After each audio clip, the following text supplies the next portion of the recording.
Okay, did you want to go over the promotion, David? Yeah, so some of you again familiar with this, but we have a large database of tenants who are segmented on PRS, Housing Association Council, supported housing, things like that. So they provide the bulk this time of the people responding because they've indicated they want to be sent these surveys. It's a little bit different when we do private rental stuff.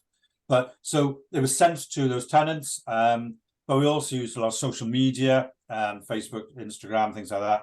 And even emerging platforms like Mastodon actually came out as just as the same as Twitter in terms of source of tenants. I also want to say a big thank you to the landlords who promoted it. Certainly, we saw some changes this time compared to others.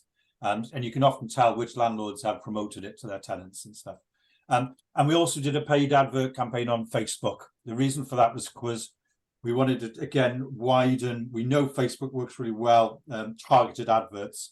What was different about this one, and we wanted to say thank you, was we asked Emma Williams about a week in, or a week and a half into the window, would she provide a quote? Emma Williams is a Director of Housing at Welsh Government, a senior civil servant, I think, there.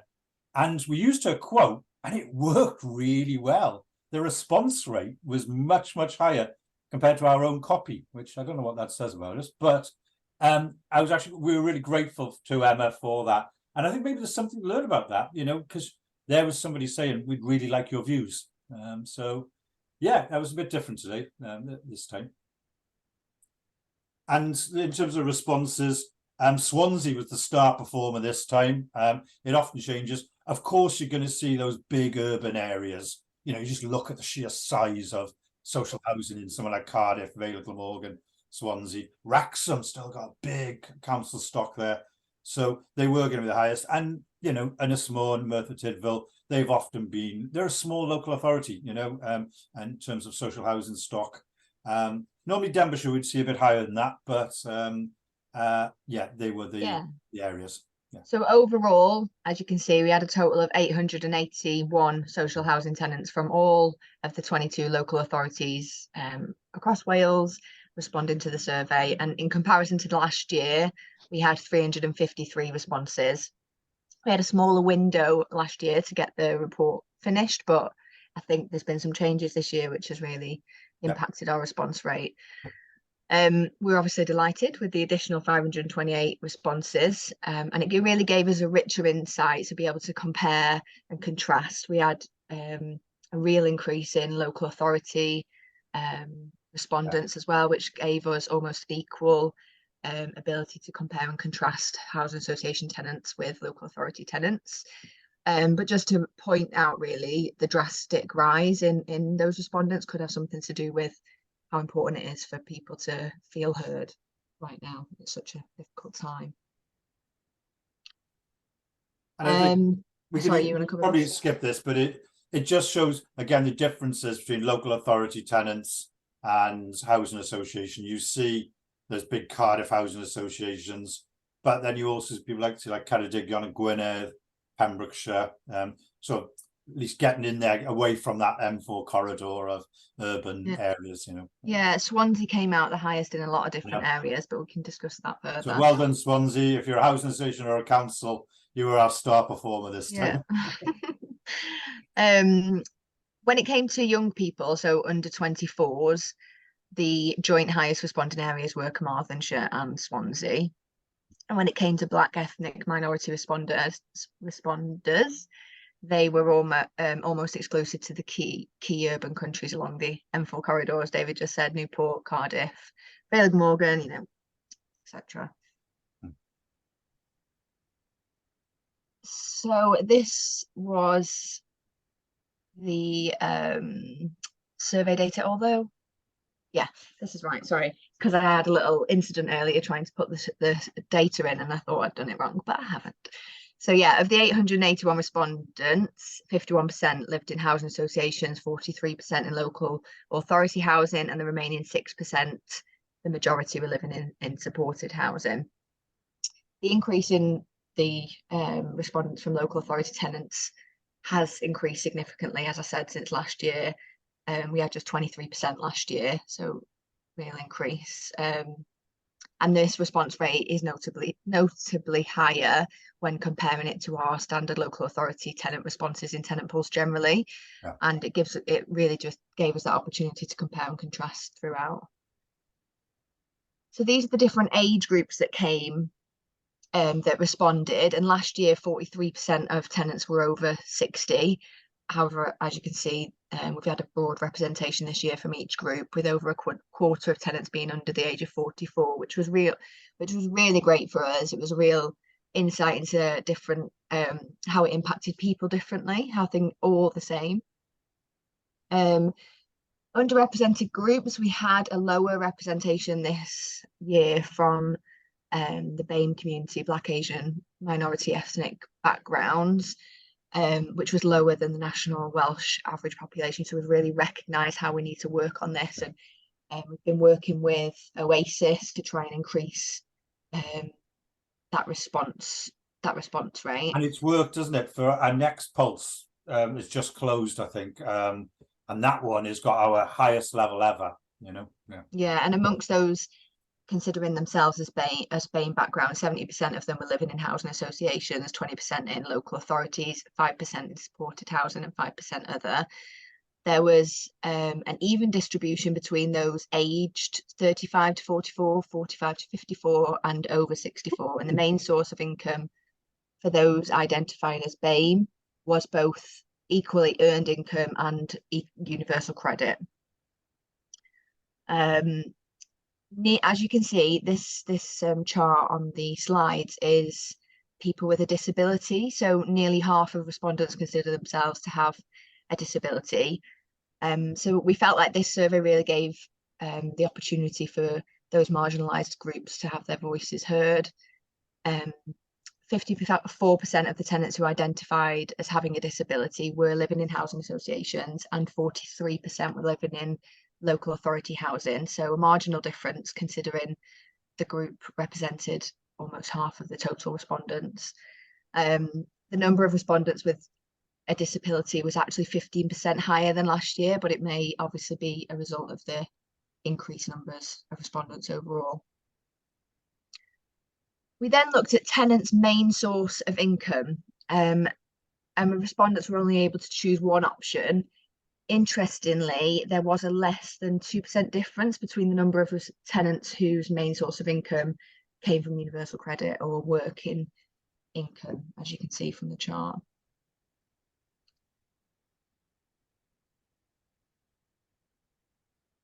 So this was just an income variation based on the different age groups. And when we looked into the working age groups, those under the age of 24 were most heavily dependent on universal credit and welfare benefits, 87%.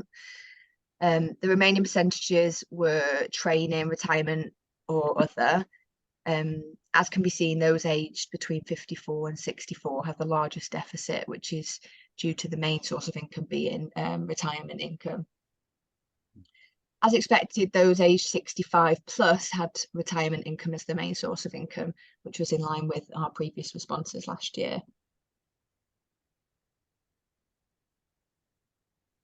So the big one, do tenants think that their rents are currently affordable? So the majority did say that they thought the rent was affordable. So yes, almost 36% pay it themselves.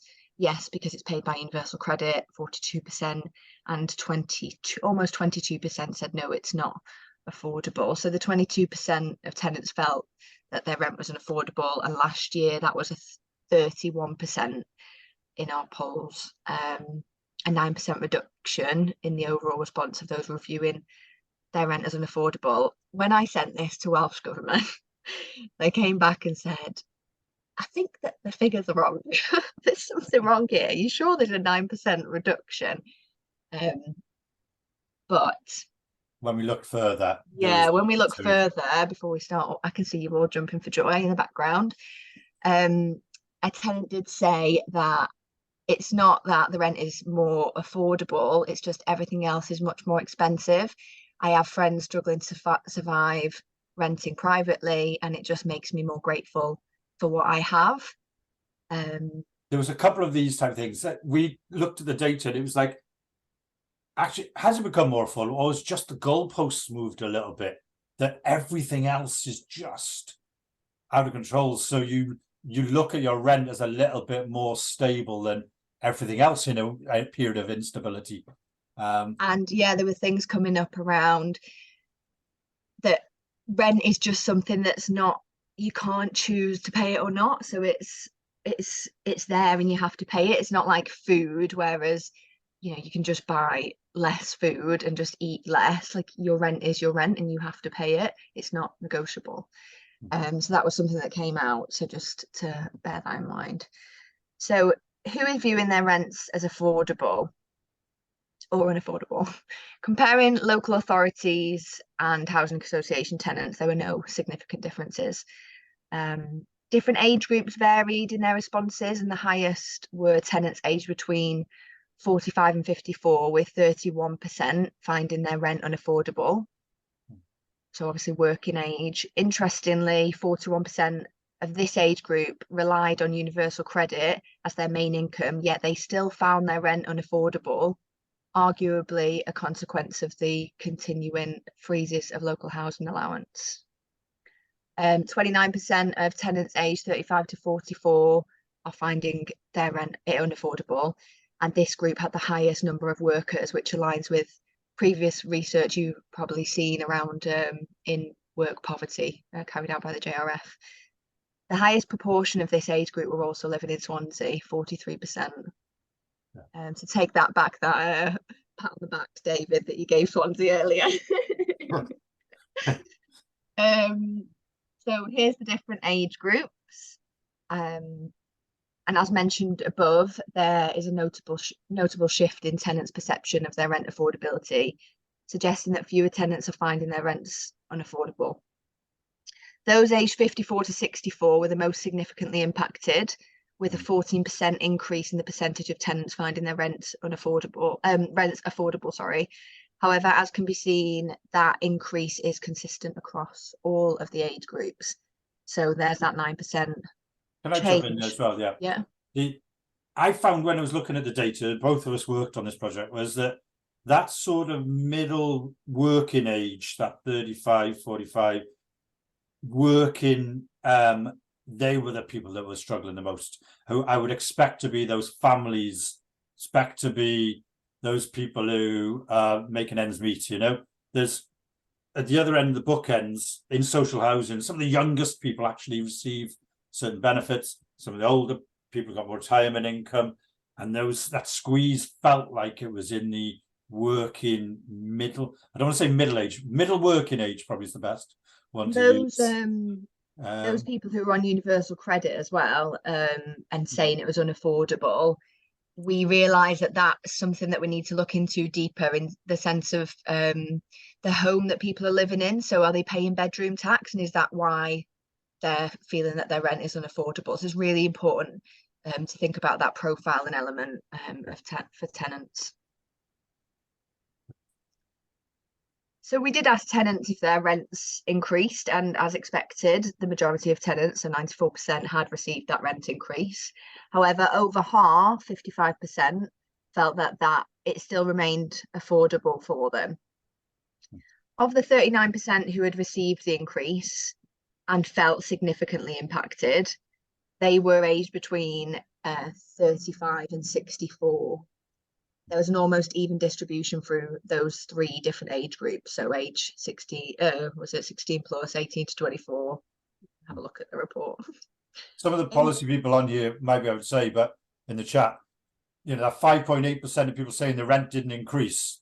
I'm not sure that's correct. And that, I know some of you got local models that some people didn't make, but maybe those percentage were people who just didn't even notice the increase, which didn't notice the increase, or it could have been not increased, depending on your rent models. Living rent models. Interesting that the rent increase didn't seem to impact on what the tenant deemed unaffordable.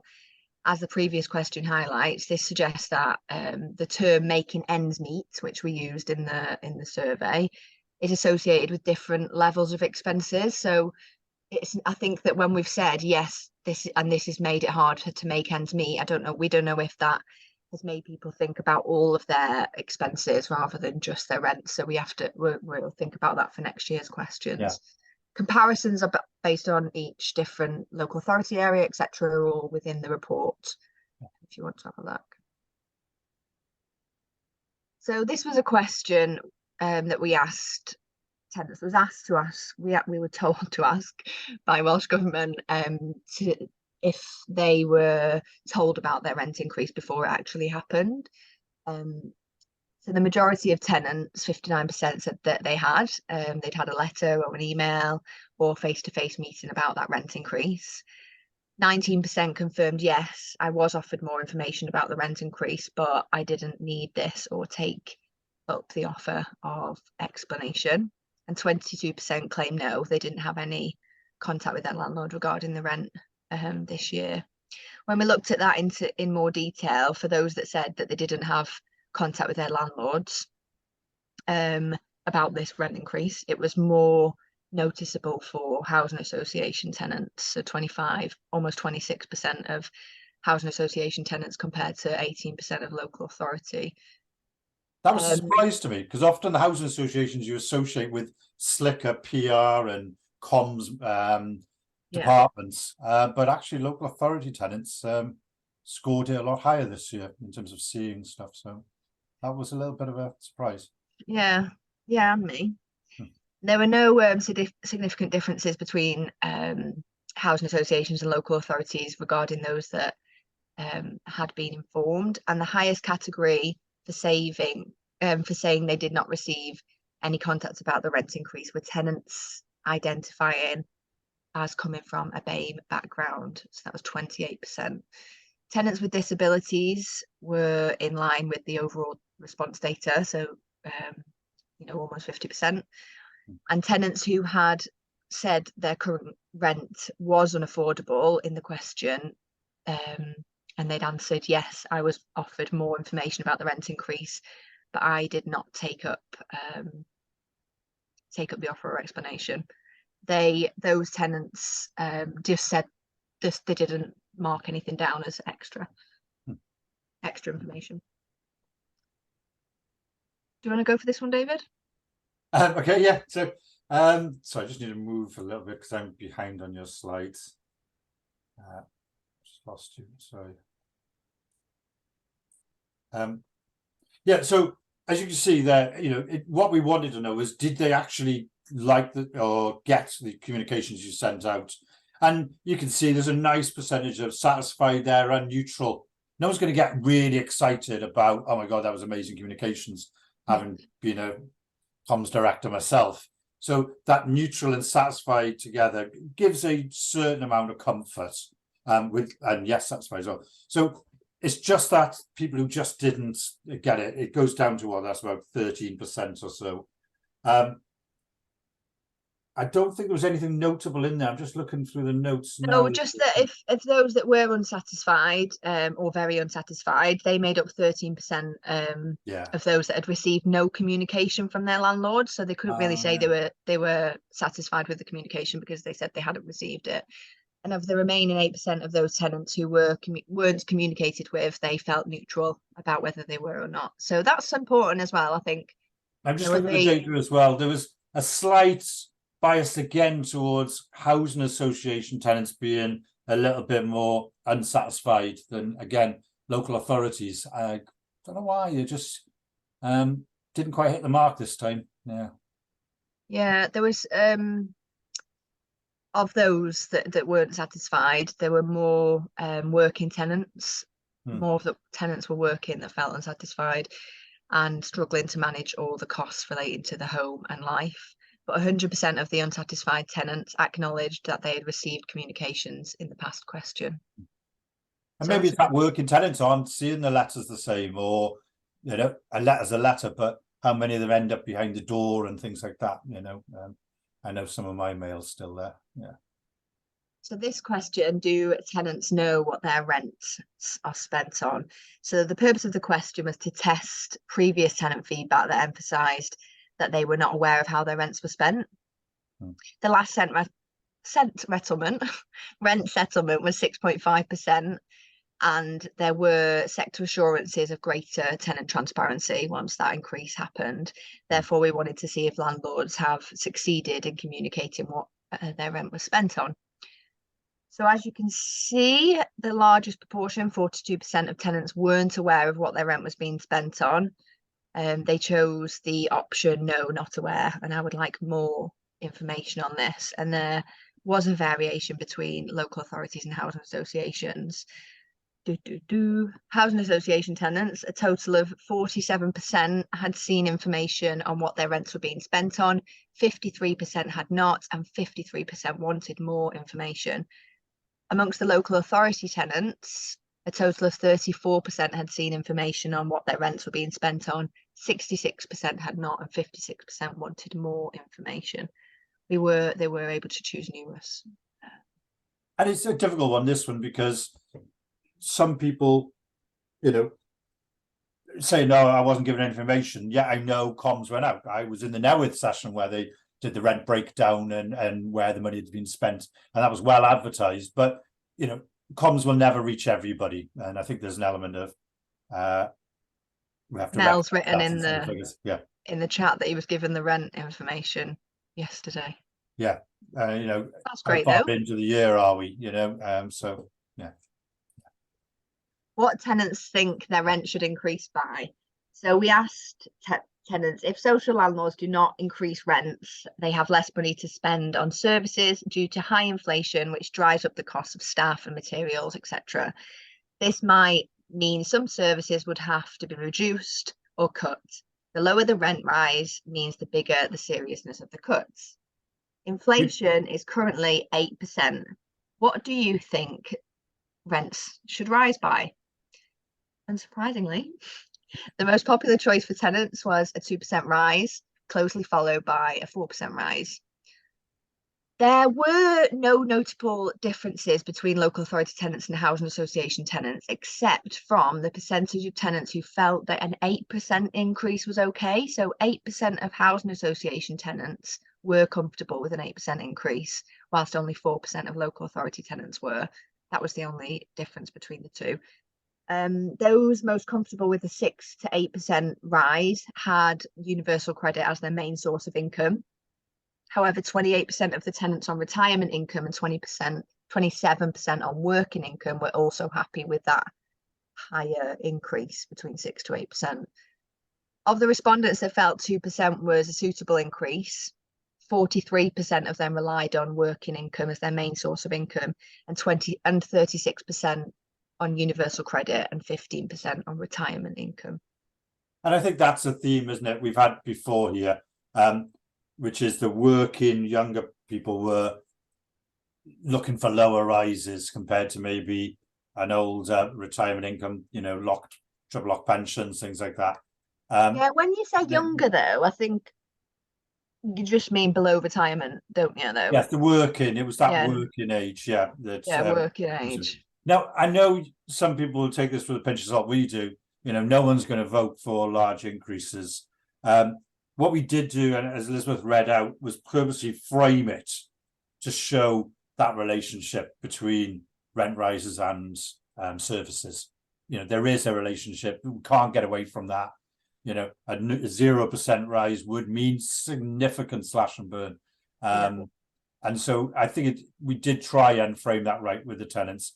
But, people don't want to vote for large increases. No one does. Yeah. So we did a comparison to last year, and although we didn't ask this question specifically in last year's survey, we did ask about how tenants would feel about paying a 5% rent increase. The results from the survey highlighted that the only way tenants could afford such a rise would be if welfare benefits also increased, which, as we know, has not been the case. In addition to that, a significant proportion of tenants also stated that a 5% rise would have been unaffordable. This was for last year. Taking those findings into account, we predicted tenants would not be comfortable with the rent rises being in line with inflation, as set in the original rent settlement.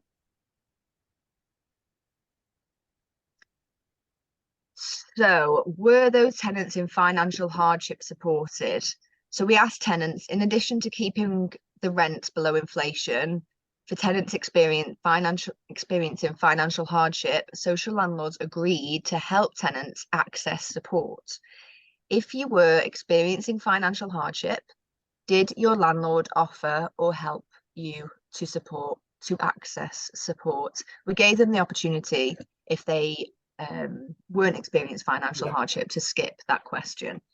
So this was a key, as you all know on this call, I expect, this was a key commitment that landlords made last year. Almost half, 46% of tenants hadn't had the offer of support from their landlord, and a further 21% didn't remember any offer, which is quite a lot, really. And I expect probably a lot of people on this call are thinking, what? We worked really hard to try and make that happen, and how are these results? But these are the results. These are what people are saying. People are not seeing somehow. Yeah. And this, as Elizabeth said, it was one where it was very clearly marked. You could skip it if it didn't apply to you.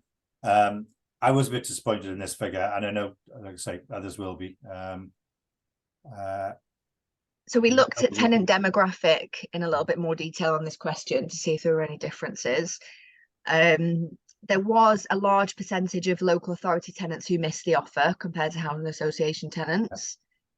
Those of working age between 35 and 54 were the majority age missed, so 58% of them were the largest age group that were missed.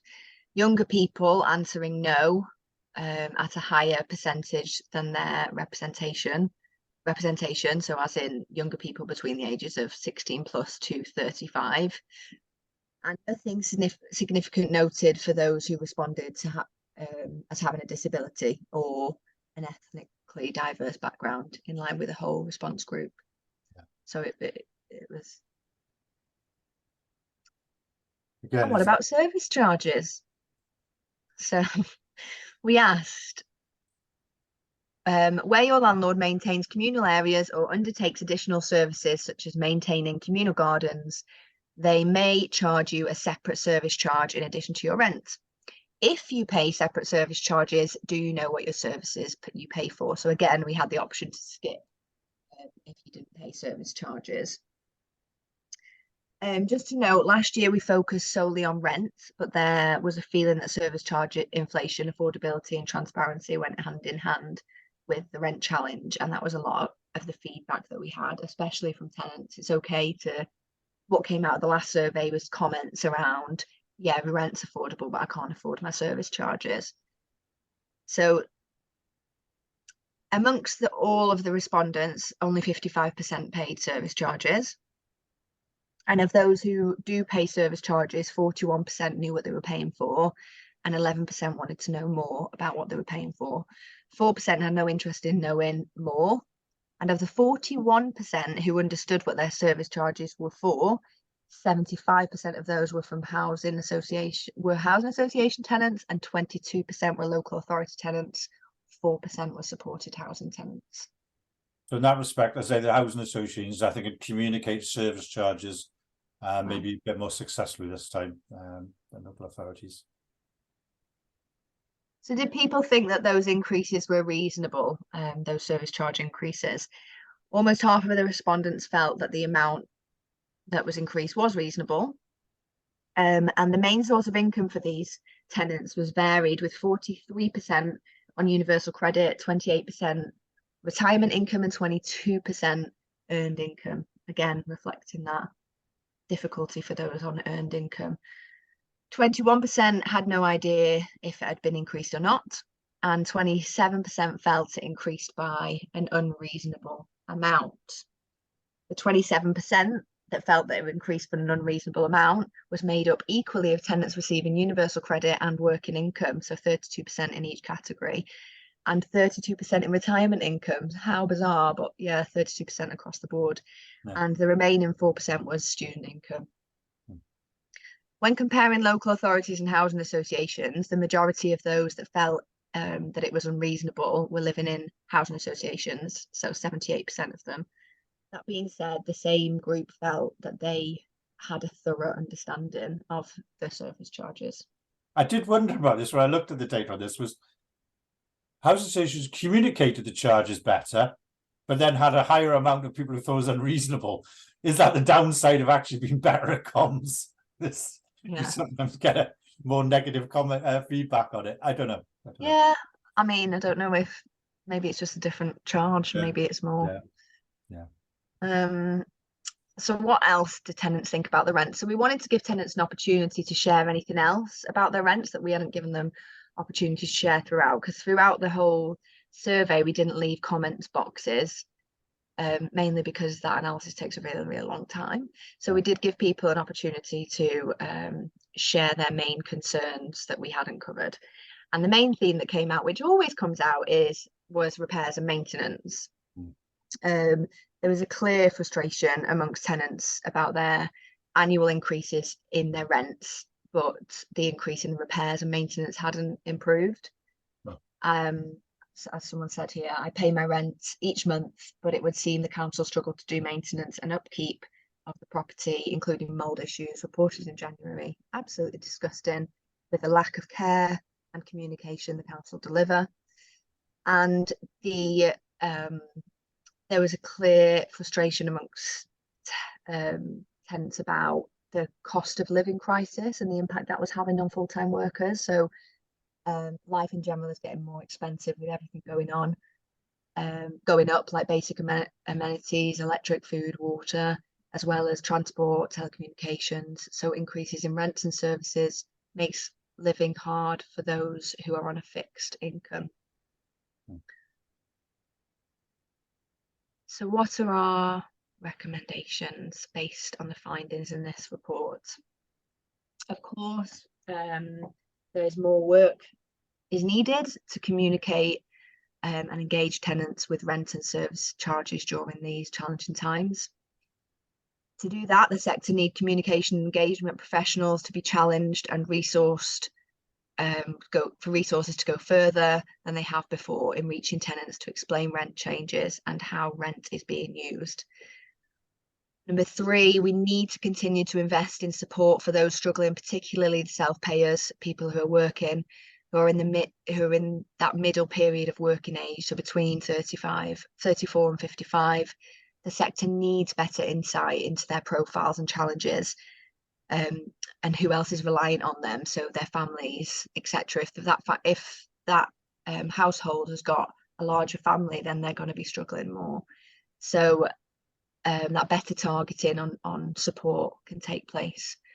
Rent setting is a challenging subject, as we all know, where rents may need to rise again to maintain services, but the sector needs to show that it's delivering on its promise of well-maintained, affordable and warm homes.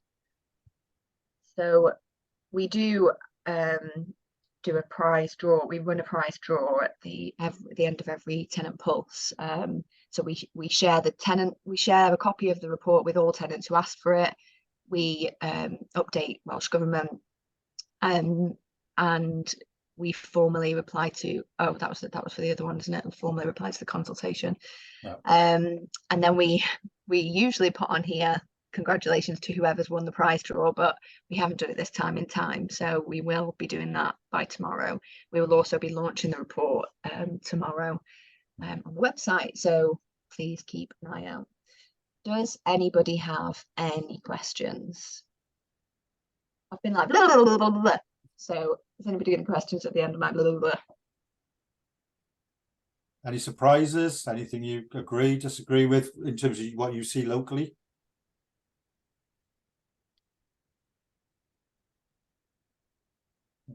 Quiet. No one wants to go first. No. Oh. Becky. Yeah. I was just thinking about like time when we communicate stuff. So I'm mindful that for us, we often would communicate that like how your rent is spent. It's like a pie chart as part of our annual report. But again, it comes down to like how that information is accepted, read by people. Like, is it too much information? Actually, it's not really clear, or people don't really want to receive it in that way. So it'd be good, perhaps in some networks or something, if we can explore a little bit better, like how would people like to receive that information in a way that is clear and easily understood, I suppose. Because annual reports and stuff, are a specialist document, aren't they? Let's be honest, for certain people. Whereas like I attended Newid's session last year, which was actually felt about this time last year. I don't really know when it was, but it felt like it was in the autumn leading up to the next year as to what they were using this year's rent on and stuff. So I think that's a really great idea, though, to discuss that in networks. Yeah. You know, how to report your how your rent is spent successfully. I'll think about that. Thanks, Vicky. Sarah? Yeah, just on the question where you asked around, did the landlord discuss the rent increase? Was that like literally being informed by a rent increase letter, or did you differentiate between whether they'd been engaged in the process? We didn't say specifically the methods. We didn't. E.g., email or phone call or contact. I think there was to give them suggestions, because we didn't want it just to be restricted to did I get a letter or not. It was, and we put etc. Yeah, so we put a few different methods. For example, email, letter, text, phone you might have call, seen on social media or something like that. Yeah, social media, etc. So, as always, sorry, the report's a lot easier. You know, it's got more detail in than this. It's always a bit of a challenge trying to give the highlights of this, and lots of percentages we're giving you. You know. Yeah, but please do have a read of the report. No, it's helpful just because we're doing a consultation. Well, we're actually going out next week with a consultation. It's the first time we've actually done a full consultation of all tenants. It's been quite restricted to a small group in the past, but we're actually doing a full consultation on rents and affordability this time. So it'll be interesting to read that before we get our results. I do think, and I always go back to this, but David's probably sick of me saying it, but you know, that tenant profiling element, knowing more about the exact tenants you've got in that exact house to know, you know, are they working? Are they paying bedroom tax? Like, have they got younger children? Are they carers? You know, so that you can help to support them in the way that they need. And I think I said yesterday in a Welsh Housing Quality Standards session about the new targeted energy pathways and how the whole sector, everybody's gonna have to do an individualized one for each house. Well, that could be seen as another opportunity to do that tenant profile as well, to like link the both areas in together. Una, is that pronounced correctly? Una? Yes. Yeah, no, really interesting report. I look forward to reading it in some detail. Yeah, I suppose that the concern for me was about the large number of tenants who felt they weren't offered support, financial support, because that's something we do a lot at Newid. And, you know, I'm disappointed to see that result. Just wondering, in terms of the survey results, are they all anonymised, or were some people happy to disclose who their landlord was? We don't ask. Anonymous. No, they are anonymous. You could break it down to what their landlord or what their not landlord, just local authority. Local authority. Area. Sorry, this time, yes, we didn't do the particular individual. We haven't done the specific landlords, but they were given an opportunity at the end of the survey to say if they would like to take part in a focus group, and if they were, then they left their email addresses, so they're happy to be contacted if and there is scope for, it was a good number as well, who wanted good response, who also had said we'd take part in a focus group, you know, so there is scope to go back over some of these things if the sector felt they wanted to, and we could facilitate that. I think I know the sector was trying to reach those people. I know you particularly, I saw your comments on it. We knew it would be disappointing for the sector. And we spoke to WLGA and CHC, and everyone came back and said that they were, disappointed because they know the sector's been pushing for that, and they know you've resourced it, getting financial teams in to do that support. But obviously there are people who aren't being reached. Yeah, and it's good that we know that now as a result of this report, because we can do more promotion and we can look at doing it differently. So that's really helpful. We're just about to send a survey out to all our tenants on rent affordability, and we've got a question around that in terms of promoting our financial inclusion service. So really useful report. Thank you. Una. We've got a question in the chat box, have we? Oh. So Maureen was asking about the presentation. Yes, the presentation you can have, no problem. Just have to make sure any of our, you know, we write speakers notes, we just got to quickly check make sure we stress this or whatever. But no, the slides will be available. We might, in fact, we could probably make them on the download site tomorrow, where the report is, the slides, this recording. There could be a link to YouTube as well. We could probably put it all on the site tomorrow, couldn't we? Is this Karen who's mentioned in the somebody's KJ, I can't see who their actual name is, and made a comment asking if we can look at specific areas, and basically they want to see any housing associations in Newport, how many tenants we've heard from. We have this a lot, don't we, about if we can individualize the responses, and it's not my call, I'm afraid. There is some bits we can do with members. Yeah, there are areas like Innismore and things like that where your data starts getting a bit small, you know. Merthyr Tydfil, places like that. Swansea this time we could do all sorts of no, if you've got particular requests and it doesn't breach any of our GDPR or doesn't identify people as well, that was the other thing.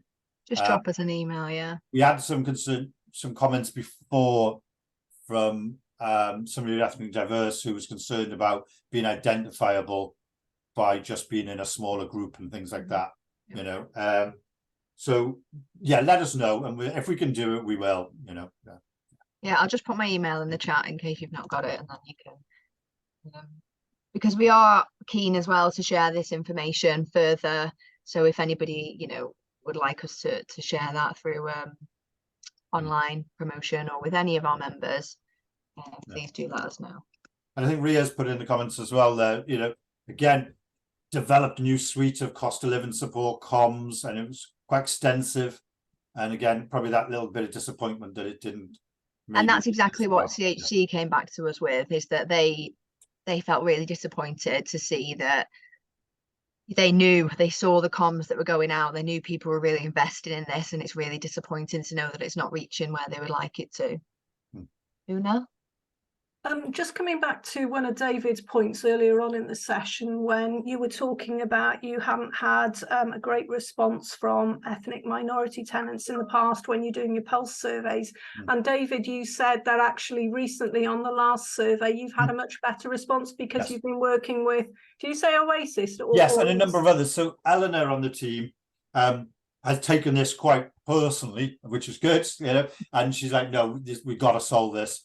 So she's been going out. Some have been doing face-to-face surveys as well this time. And I think when we do our annual Tenant Pulse, I think she's committing to go out and doing a lot more working with different groups and stuff like that. It might end up then skewing some of that South Wales corridor again. And we need to maybe talk to people like Sarah up in the north, what else we can do to reach more diverse voices up in the north. Yeah, the one we've just closed now, I think it was yesterday, had the highest rate that we've had so far in our 5 years.